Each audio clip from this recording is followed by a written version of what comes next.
আজ 12 ফেব্রুয়ারি 2026। দেশজুড়ে চলছে জাতীয় নির্বাচন ও গণভোট। কিন্তু ভোটের ঠিক আগের দিন গতকাল বুধবার সারা দেশের 6 জেলায় বড় অঙ্কের টাকা উদ্ধারের ঘটনায় চাঞ্চল্য সৃষ্টি হয়েছে। নীলফামারী, পটুয়াখালী থেকে শুরু করে লক্ষ্মীপুর, সবখানেই গোয়েন্দা নজরদারি আর যৌথ বাহিনীর অভিযানে ধরা পড়েছে লাখ লাখ টাকা। কোথাও টাকা উদ্ধারের ঘটনায় আটক করা হয়েছে জামাত বিএনপি নেতাদের, আবার কোথাও দেওয়া হয়েছে জেল জরিমানা। আপনি নিউ মার্কেট থেকে আসছেন এই বাড়িতে ভোট কেনার জন্য ইগলের।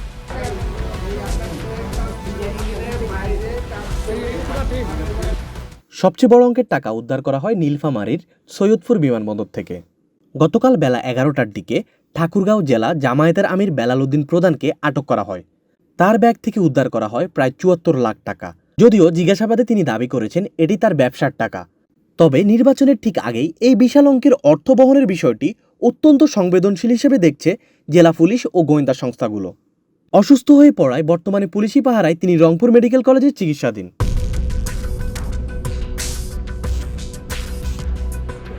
কলেজের শিক্ষক আপনি? আচ্ছা, কত টাকা আছে এখানে আপনার লাগেজে? এখানে 50 প্লাস? 50 প্লাস আছে। 50 প্লাস আছে? 50 লাখ? হ্যাঁ, কিসের টাকা এগুলো? ব্যবসা। কিসের ব্যবসা করেন? গার্মেন্টস। গার্মেন্টসের ব্যবসা করেন?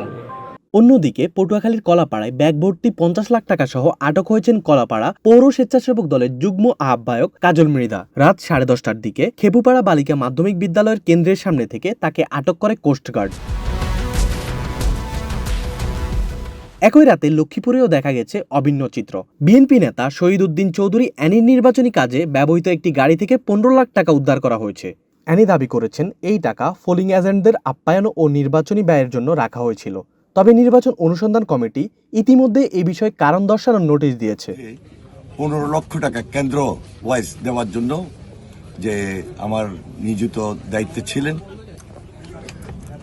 কর্তৃপক্ষ সেটা চেক করেছেন এবং কোর্ট থেকে ইতিমধ্যে সেটা রিলিজও করেছেন যে না, হ্যাঁ, এটা সত্যিই যে এটা কেন্দ্র ফি বাবদ ব্যবহার হচ্ছে। সুতরাং কোনো ধরনের বিভ্রান্ত হওয়ার কিছু নাই। যারা এটা নিয়ে নিউজ করছেন আমি মনে করি সম্পূর্ণভাবে উদ্দেশ্যমূলক এবং বিভ্রান্তমূলক আমার ইমেজকে ক্ষুণ্ণ করার জন্য এই ধরনের নিউজ ছাপাচ্ছেন বা নিউজ করছেন।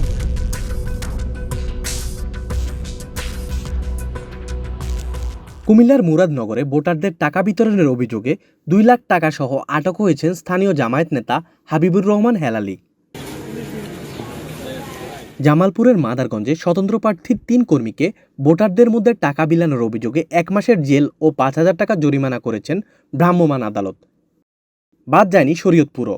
সেখানে নড়িয়া পৌরসভার একটি জামায়াত কার্যালয় থেকে 7,20,000 টাকা উদ্ধার সহ একজনকে 2 বছরের কারাদণ্ড দেওয়া হয়েছে।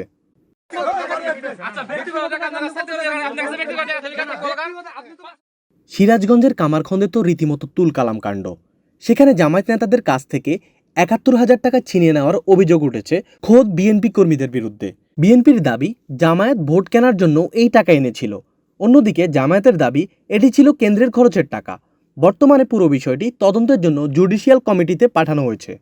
ভোটের আগের দিন এমন বিপুল পরিমাণের অর্থ উদ্ধার কি ভোটের ময়দানকে প্রভাবিত করার চেষ্টা? সব লড়াই ছাপিয়ে টাকার এই যুদ্ধ শেষ হবে আজ বিকেলেই।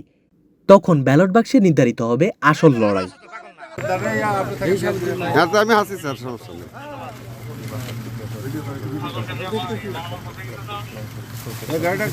কত ভাই, কত টাকা?